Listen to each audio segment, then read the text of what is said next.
চেনেহৰ ৰাইজ পুৱতিৰ সম্ভাষণ জ্ঞাপন কৰি আমাৰ পৰিয়ালৰ লগত ওলালোঁ তিনিচুকীয়ালৈ বুলি। বহুত দিনৰ আশা আছিল যে এভাগি মন্দিৰত গৈ শৰাই দিম। তিনিচুকীয়া টিলিঙা মন্দিৰৰ কথাটো আপোনালোকে জানেই। সেয়েহে মনোকামনাৰ পূৰ্ণ অৰ্থে ওলালোঁ তিনিচুকীয়ালৈ বুলি ট্ৰেইনতে। লগত ওলালে আকৌ মোৰ খোলালীজনীও, মানুহগৰাকীকো লগত ল'লোঁ। ট্ৰেইনৰ ভিতৰত যিহে ঠেলা হেঁচা, তাকো হেয় জ্ঞান কৰি তিনিওজন গৈ আমি টিলিঙা মন্দিৰৰ অভিমুখে যাত্ৰা কৰি পালোগৈ তিনিচুকীয়া। আচলতে নামিব লাগিছিল বৰডুবিত, ভুলতে পালোগৈ তিনিচুকীয়া।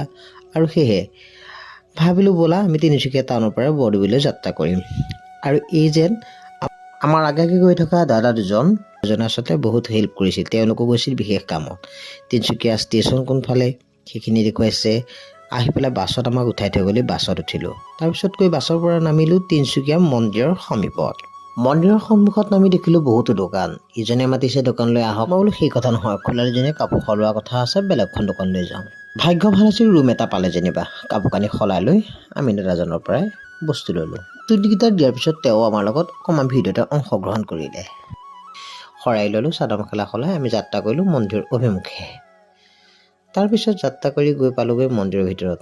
তেওঁলোকে চাকি জ্বলালে ধুনীয়াকৈ, ময়ো চাকি গছ জ্বলালোঁ। ইমান ধুনীয়াকৈ চাকি গছ জ্বলিছে দেখিছে, মনটোৱে কিবা ভাল লাগি গ'ল দেখোন। প্ৰথমতে আচলতে এটা কাঠিত চাকি গছ জ্বলিলে মনটো ভাল লাগে। লিংগত পানী দিবলৈ বুলি ভাবি ভাং অকণমানো পানীৰ ওপৰতে দি লৈ গৈছে। তাত পানী দিলোঁ। মানুহগৰাকীয়ে খোলালীয়ে দুয়োজনীয়ে মিলি টিলিঙা বান্ধিলে। বান্ধি হোৱাৰ পিছত ভাবিলোঁ এতিয়া নাৰিকল ভাঙোঁ। নাৰিকলটো ভাঙিলোঁ, পিছে একেচাতেই ভাগিলে নাৰিকলটোৰ পৰা। মনটো ভালেই লাগি গ'ল নহয় জানো। একেবাৰে কামখিনি হ'লে আচলতে মনটো বেছি পবিত্ৰ লাগে। তাৰপিছত ৰছী বান্ধিলোঁ, ঘৰকেইখনৰ কথা ভাবি যে প্ৰভু প্ৰতি মুহূৰ্তত আমাক সহায় কৰি ৰাখিবা। ভাবিলোঁ মন্দিৰৰ চাৰিওপাশে এবাৰ এক পাক মনোকামনাবোৰ উঠাই ঘূৰি দিওঁ। সকলো কৰাৰ পিছত মন্দিৰৰ চাৰিওপাশে ঘূৰিলোঁ এপাক।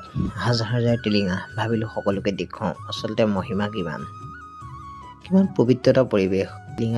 টিলিঙাই আৰু। তাৰপিছত সকলো কৰি মেলি আমি ওলাই আহিলোঁ মন্দিৰৰ পৰা। ওলাই আহি গাড়ীখনলৈ আৰু ঘৰলৈ বুলি কিবা এটা এনেই সৰু লৈ ল'লোঁ। আহি পালেই ঘৰ। ভিডিঅ'টো আছিল ইমানেই। আজিলৈ যদি ভাল লাগিছে লাইক কমেণ্ট শ্বেয়াৰ কৰিব। ধন্যবাদ, বাই বাই।